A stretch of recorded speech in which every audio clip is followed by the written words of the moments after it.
زمانی که رئیس جمهور امомалӣ раҳмон در نزد قبر عسکری بینشان در نزد کرمل گل میگذاشت، فعالان حرکتی در تاجیکستان ممنوع گروه 24 اقدام به نام استقبال گرم را راهاندازی کردند.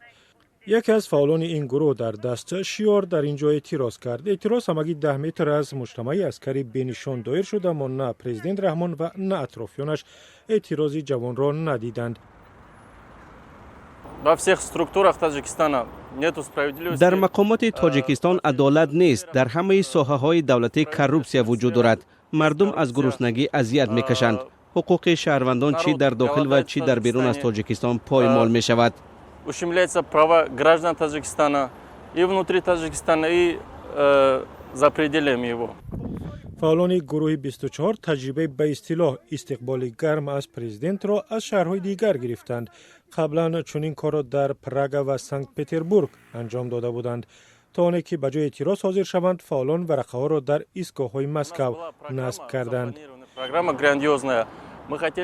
ما برنامه بزرگتری داشتیم و می‌خواستیم او را با احترام پیشواز گیریم، اما بنابر کدام سبب‌های او دیروز آمد، هواپیمایش روز پیش در مسکو فرود آمد و برنامه ما نیز عوض شد. اما راهگذران و مهمانان در این میدان فهمیدند که چرا امروز سیر و سیاحت آنها در مرکز پایتخت روسیه محدود کرده شده است.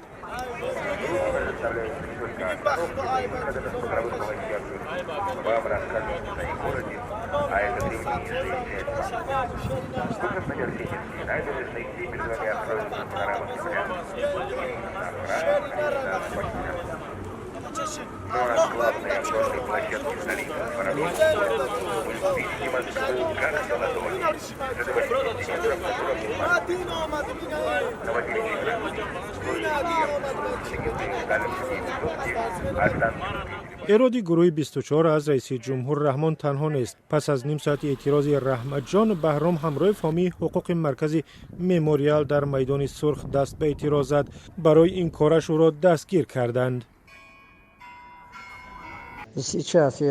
من بازداشت شدم و در شعبه پلیس کیتایگوراد قرار دارم.